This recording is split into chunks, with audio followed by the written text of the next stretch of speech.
शिवा कण कण में है, शिवा वर्तमान है और शिवा भविष्य है।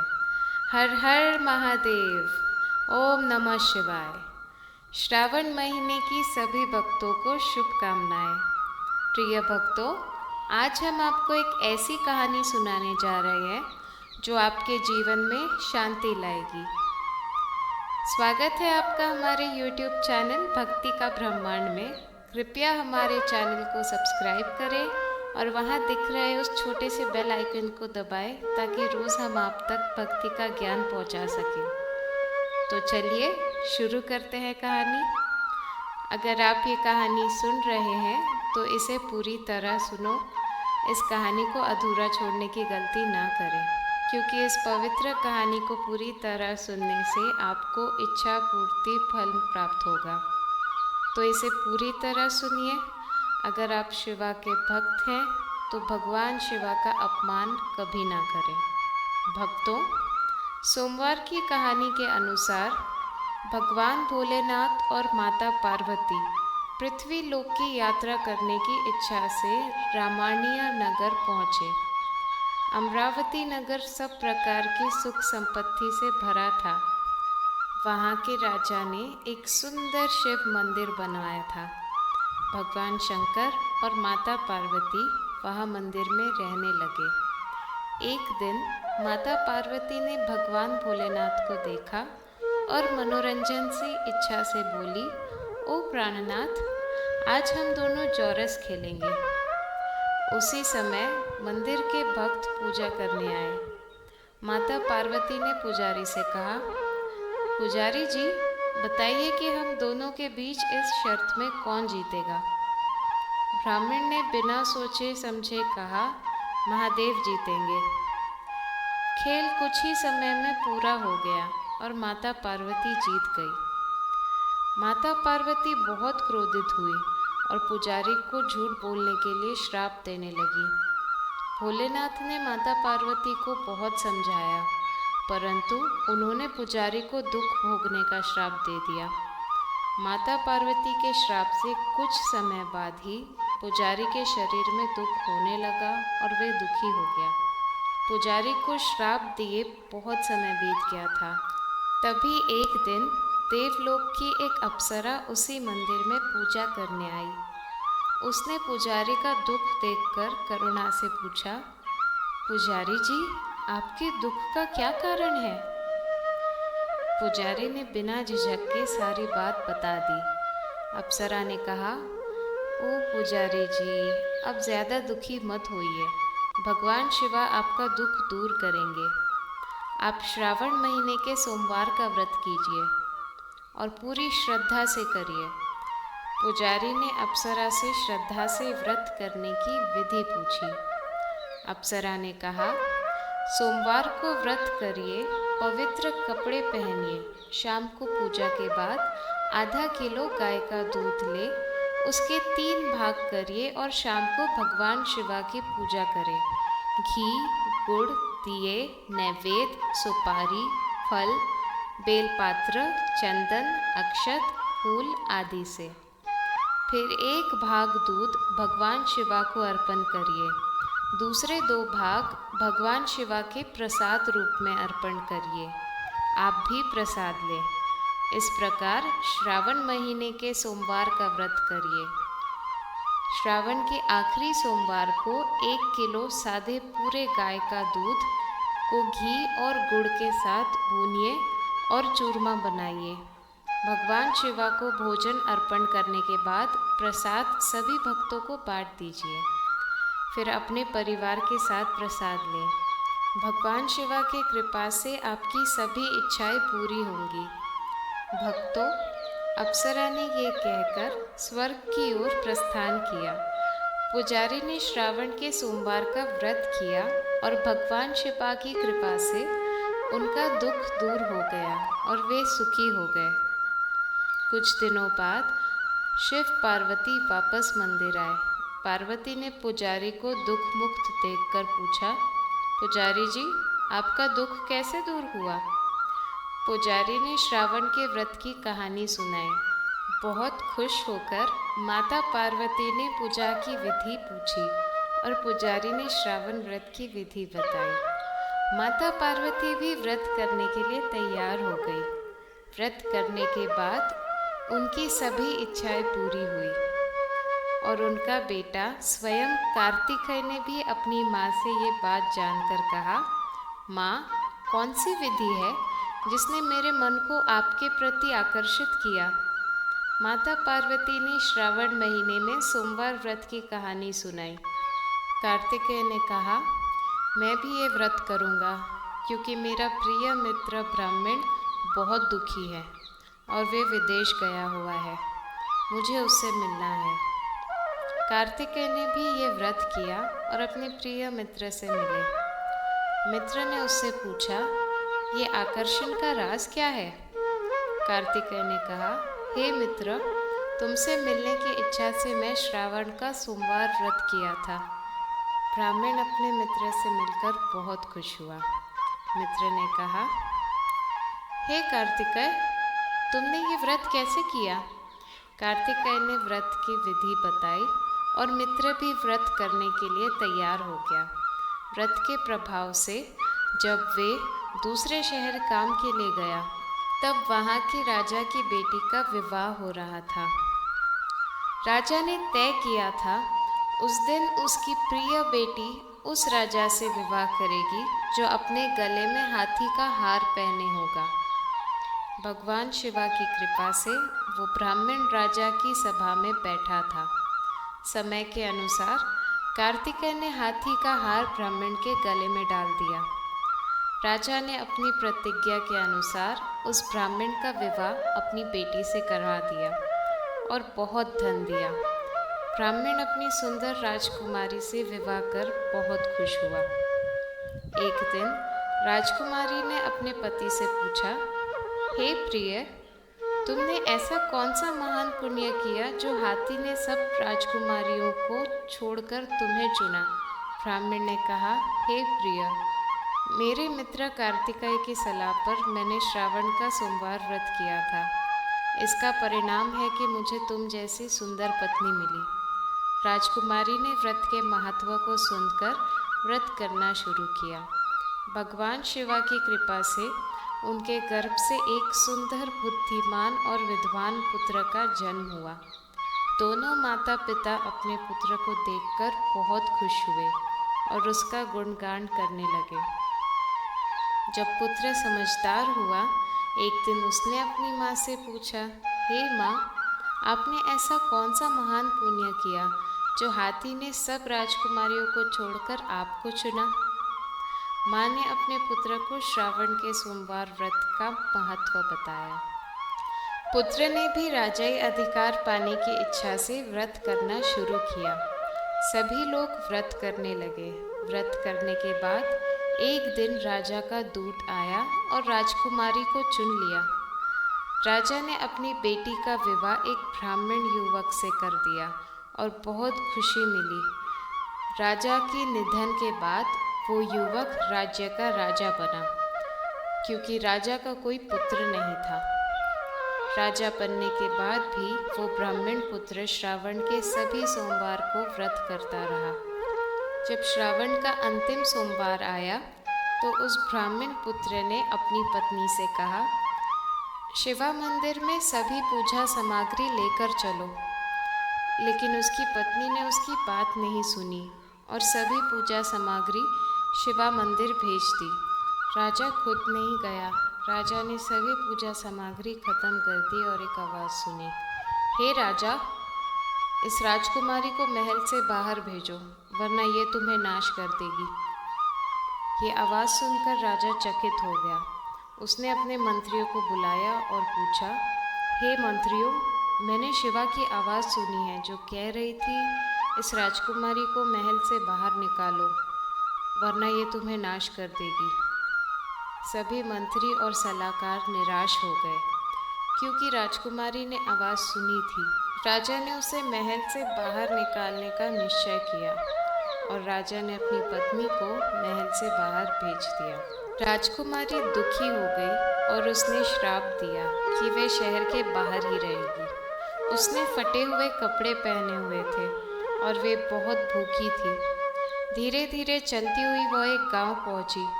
वहाँ एक बूढ़ी औरत धागा काट रही थी और बेच रही थी। राजकुमारी की दुख भरी स्थिति देखकर बूढ़ी औरत ने कहा, आओ, तुम मेरे धागे को बेचने में मेरी मदद करो। राजकुमारी ने कहा, मैं एक सेवक हूँ और मुझे धागा बेचना नहीं आता। ये सुनकर राजकुमारी ने धागे का गट्ठर उठाया और अपने सर पर रख लिया। थोड़ी देर बाद एक जोड़ा आया और बूढ़ी औरत का धागा उड़ा गया। गरीब बूढ़ी औरत ने पछताया और राजकुमारी से दूर रहने को कहा। इसके बाद राजकुमारी एक पेड़ के नीचे जाकर बैठ गई, लेकिन शिवा के क्रोध के कारण सभी दरवाजे बंद हो गए और पेड़ ने राजकुमारी को बाहर निकाल दिया। राजकुमारी बहुत दुखी थी और नदी के तट पर चलने लगी। जब वह नदी के पास पहुंची तो सारा पानी सूख गया। राजकुमारी फिर एक जंगल में गई और वहाँ के तालाब से पानी पिया। उसके हाथ पानी को छुए, लेकिन पानी में कीड़े थे। राजकुमारी ने अपने भाग्य को दोष दिया। उसने पानी पिया और ठंडी छाया में आराम करना चाहा, लेकिन जब राजकुमारी तालाब के नीचे गई तो वह नीचे गिर गई। जंगल, तालाब और पानी की स्थिति को देखकर एक गोपालक ने मंदिर के पुजारी को बताया। पुजारी ने राजकुमारी को अपने आश्रम ले गए। राजकुमारी का चेहरा और सुंदरता देखकर पुजारी ने कहा, हे बेटी, तुम एक दुखी महिला लगती हो। मेरे आश्रम में रहो, मैं तुम्हारी देखभाल करूँगा। राजकुमारी मान गई और आश्रम में रहने लगी। लेकिन जो कुछ भी राजकुमारी पकाती थी उसमें हमेशा कीड़े निकलते थे। जो पानी वो लाती थी उसमें भी कीड़े होते थे। ये देखकर पुजारी बहुत दुखी हुए और उन्होंने पूछा, हे बेटी, कौन से देवता तुमसे नाराज़ है जिसके कारण तुम इस स्थिति में हो? ये सुनकर राजकुमारी ने पुजारी जी को बताया, मैं भगवान शिवा की पूजा में असफल रही हूँ और उनकी आज्ञा का उल्लंघन किया है। पुजारी ने यह सुनकर भगवान शिवा का धन्यवाद किया और राजकुमारी से कहा, हे बेटी, तुम्हें अपनी सभी इच्छाओं को पूर्ण करने के लिए एक श्रावण सोमवार का व्रत रखना चाहिए। उसके परिणाम स्वरूप तुम अपने दुख से मुक्त हो जाओगी। पुजारी की सलाह मानकर राजकुमारी ने श्रावण सोमवार का व्रत रखना शुरू किया। आखिरी सोमवार को उसने भगवान शिवा की पूजा की। इस व्रत के प्रभाव से राजा को लगा कि काफ़ी समय हो गया है और उसे ये नहीं पता था कि राजकुमारी कहाँ है। उसने अपने सैनिकों को भेजने का फैसला किया। सैनिक पुजारी जी के आश्रम पहुंच गए और राजकुमारी को देखकर पुजारी जी से कहा कि उन्हें राजकुमारी को आश्रम से ले जाना है, लेकिन पुजारी ने रोक दिया। सैनिक वापस चले गए और राजा को राजकुमारी की स्थिति के बारे में बताया। राजा स्वयं पुजारी के आश्रम आए और पुजारी जी से कहा, हे पुजारी जी, जो देवी आपके आश्रम में है वे मेरी पत्नी है। शिवा के क्रोध के कारण मैंने उसे छोड़ दिया था। अब शिवा का क्रोध शांत हो गया है और मैं उसे लेने आया हूँ। कृपया उसे मेरे साथ जाने दें। पुजारी ने राजकुमारी से पूछा और फिर उसने राजा के साथ जाने की अनुमति दी। राजकुमारी ने पुजारी जी का आशीर्वाद लिया और राजा के साथ वापस चली गई। नगरिया ने राजकुमारी का स्वागत किया और सब घर आशीर्वाद गाने लगे। इस प्रकार पहली कहानी समाप्त होती है। हर हर महादेव, ओम नमः शिवाय। एक कहानी के अनुसार देवी पार्वती पर्वतराज हिमालय के घर में जन्मी थी। देवी पार्वती भगवान शिवा को अपने पति के रूप में प्राप्त करने के लिए तपस्या कर रही थी। हर श्रावण के सोमवार को वे नदी के तट पर व्रत रखती थी। इसी दौरान वह भोजन भी नहीं करती थी और तपस्या के कठोर क्षेत्र में व्रत करती थी। बारिश के मौसम में वे खुले आसमान के नीचे तपस्या करती थी। ये कठोर तपस्या देखकर उसके पिता को बहुत दुख होता था। एक दिन देवी पार्वती की तपस्या देखकर नारद जी महाराज हिमालय के पास आए। नारायण नारायण। प्रणाम देव ऋषि नारद, आपका स्वागत है। बताएं, मैं आपके लिए क्या कर सकता हूँ? हिमालय ने कहा। गिरिराज, मैं यहाँ भगवान विष्णु का संदेश लेकर आया हूँ। आपकी बेटी देवी पार्वती ने कठोर तपस्या की और भगवान विष्णु उससे विवाह करना चाहते हैं। इस संबंध में मैं आपकी राय जानने आया हूँ, नारद जी ने कहा। देव ऋषि नारद, ये प्रस्ताव सुनाकर आपने मेरे सभी चिंताओं को दूर कर दिया। अगर खुद विष्णु जी मेरी बेटी से विवाह करना चाहते हैं तो मुझे क्या एतराज़ हो सकता है? हर पिता ये चाहता है कि उसकी बेटी को सभी सुख मिले।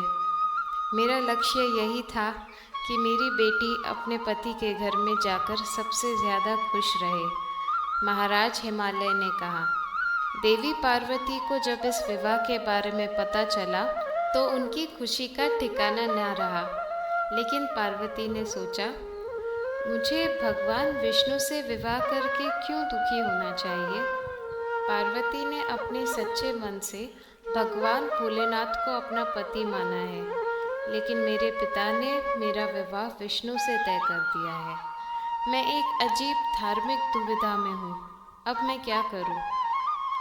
उनकी सहेली ने कहा, नहीं पार्वती, ऐसे अशुभ बातें मत सोचो। कठिनाइयों के समय में हमें विश्वास रखना चाहिए। एक औरत की जिंदगी का सफलता इसी में है कि एक बार अपने पति को स्वीकार करके हम उसके साथ जीवन व्यतीत करते हैं। सच्ची श्रद्धा और विश्वास के आगे तो भगवान भी झुकते हैं। मैं तुम्हें एक गहरे जंगल में ले जाऊंगी जहाँ एक आध्यात्मिक तपस्या का स्थल है और जहाँ तुम्हारे पिता तुम्हें नहीं ढूंढ पाएंगे। तुम्हें वहाँ तपस्या में लीन हो जाना चाहिए। मुझे विश्वास है कि भगवान ज़रूर तुम्हारी मदद करेंगे। पार्वती ने अपनी सहेली की बात सुनी और वही किया। बिना अपनी बेटी के पर्वतराज हिमालय बहुत चिंतित हो गए। मेरी बेटी पता नहीं कहाँ चली गई है। मैं उसका विवाह विष्णु जी से तय किया है। अगर भगवान विष्णु अपनी लंबी यात्रा के बाद वापस आएंगे और बेटी घर पे नहीं होगी तो ये बहुत बड़ी बेइज्जती होगी। मैं विष्णु जी को क्या मुंह दिखाऊंगा? मुझे पार्वती को ढूंढना पड़ेगा।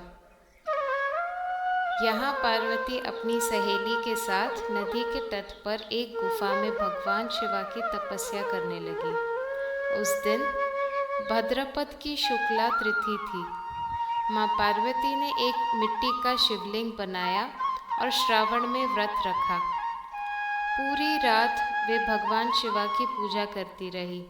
ओम नमः शिवाय, ओम नमः शिवाय, ओम नमः शिवाय। उसकी श्रद्धा और भक्ति को देखकर भगवान शिवा ने मन ही मन सोचा, मेरी भक्त बहुत कठोर तपस्या कर रही है। मैं देखता हूँ कि उसका क्या विश्वास सच्चा है या नहीं। रात को भगवान शिवा ने एक ब्राह्मण का रूप धारण किया और माँ पार्वती के पास गए। बेटी, तुम यहाँ इस कठिन तपस्या के स्थान पर क्यों बैठी हो? एक रात का बसेरा तुम्हारे जीवन को बचा सकता है। चल मेरे साथ और कुछ विश्राम कर लो। प्रणाम ब्रह्मदेव, मैं भगवान शिवा की तपस्या कर रही हूँ और जब तक मेरी तपस्या पूरी नहीं होती तब तक मैं यहाँ से नहीं हिलूँगी। मुझे विश्वास है कि भगवान भोलेनाथ अपनी भक्त की ज़रूर सुनेंगे, पार्वती ने कहा। ब्राह्मण रूप में भगवान शिवा ने फिर सोचा, मैं तुम्हारी तपस्या देखकर बहुत प्रभावित हूँ। भगवान शिवा बहुत कठोर हृदय के हैं और तुम्हारी तपस्या भी कठोर है। मैं चाहता हूँ कि तुम्हारे जीवन का सफल हो। तुम्हारी इच्छा क्या है? पार्वती ने जवाब दिया, मैं भगवान शिवा को अपने पति के रूप में प्राप्त करना चाहती हूँ और जब तक मेरा व्रत पूरा नहीं होता मैं यही रहूँगी। इतना सुनकर भगवान शिवा अपने असली रूप में आए और पार्वती से कहा, मैं तुम्हारी श्रद्धा और भक्ति से बहुत प्रभावित हूँ। तुम्हारे सच्चे मन और तपस्या के प्रभाव से मैं तुम्हारा पति बनने को तैयार हूँ। पार्वती का मन खुशी से भर गया। भगवान शिवा और देवी पार्वती का विवाह संपन्न हुआ और सभी देवता और देवियाँ अपनी आशीर्वाद देने आए। हर हर महादेव, ओम नमः शिवाय। दोस्तों, कहा जाता है कि विवाहित महिलाएं और कुंवारी लड़कियां इस व्रत को करती हैं। उन्हें भगवान भोलेनाथ और माता पार्वती इच्छित फल प्रदान करते हैं। इसीलिए हर स्त्री जो सौभाग्य की इच्छा रखती है, उसे श्रावण सोमवार का व्रत पूर्ण श्रद्धा और विश्वास के साथ करना चाहिए। इसी दिन उनकी पूजा बहुत फलदायक होगी। इस दिन विवाहित महिलाएं माता पार्वती और भगवान शिवा का आशीर्वाद लेकर अपने पति की लंबी उम्र की प्रार्थना करती हैं। कुंवारी लड़कियां भी श्रावण में अच्छे पति की इच्छा से व्रत करती हैं। सोमवार व्रत की पूर्ण विधि ये है कि व्रत करने वाले को सूर्योदय से पहले उठना चाहिए। पूजा से पहले उन्हें नित्य नहाना चाहिए। नहाते समय उन्हें गंगाजल और काली मिट्टी का प्रयोग करना चाहिए और पहली बार शरीर पर पानी डालते समय निर्मला मंत्र का उच्चारण करना चाहिए। ओम गंगा च यमुना च गोदावरी सरस्वती नर्मदे सिंधु कावेरी जलस्मिन् सन्निधिं कुरु। हर सोमवार को बाल धोकर नहाना चाहिए और उसके बाद साफ कपड़े पहनकर पूजा गृह या शिवालय में जाकर पूर्ण श्रद्धा के साथ पूजा करनी चाहिए। पूजा के दौरान सफ़ेद चंदन, सफ़ेद फूल, अक्षत, पंचामृत, पान का पत्ता, सुपारी, फल, गंगाजल, बीली पात्र, धतूरा का फल और धतूरा का फूल का उपयोग करना चाहिए। भगवान शिवा का अभिषेक गंगाजल और पवित्र नदियों के जल से किया जाता है। भगवान शिवा का अभिषेक दूध, दही, घी, मधु, चना दाल, सरसों का तेल और काली सरसों से किया जाता है। पूजा के दौरान ओम नमः शिवाय, गणेश मंत्र और चंद्र मंत्र का उच्चारण करना चाहिए। कम से कम 3 मंत्र का उच्चारण करना अवश्य चाहिए। पूजा के बाद सोमवार व्रत की कहानी को पढ़ना चाहिए। इस व्रत का पूर्ण समय 16 सोमवार होता है और ये व्रत 16 सोमवार तक किया जाता है।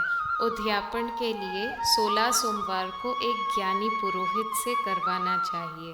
उद्यापन में 1 किलो 25 ग्राम लाडू प्रसाद चढ़ाना चाहिए। प्रसाद को 3 भागों में बांटना चाहिए और तीसरा भाग स्वयं खाना चाहिए। उद्यापन में दशमश, जो हमारा हवन है, सफ़ेद चीज़ें जैसे चोखा, सफ़ेद कपड़ा, दूध, दही, बर्फ़ी, चंदन और फल अर्पण करना चाहिए। इस दिन विवाहित जोड़ी भी आती है और चंद्रदेव को पूजा करती है। व्रत करने वाले भक्त अपनी इच्छित फल प्राप्त करते हैं। कहा जाता है कि विवाहित महिलाएं और कुंवारी लड़कियां जो ये व्रत करती हैं, भगवान भोलेनाथ और माता पार्वती उन्हें इच्छित फल प्रदान करते हैं। हर स्त्री जो सौभाग्य की इच्छा रखती है, उसे इस व्रत को पूर्ण श्रद्धा और विश्वास के साथ करना चाहिए। हर हर महादेव, ओम नमः शिवाय। दोस्तों, अगर मुझसे कोई गलती हुई हो तो मैं क्षमा चाहती हूँ। आशा है कि आप सभी को ये वीडियो पसंद आई होगी। अगर आप सच्चे भक्त हैं भगवान शिवा के, तो चैनल को सब्सक्राइब करें और वीडियो को लाइक करें। हर हर महादेव, ओम नमः शिवाय।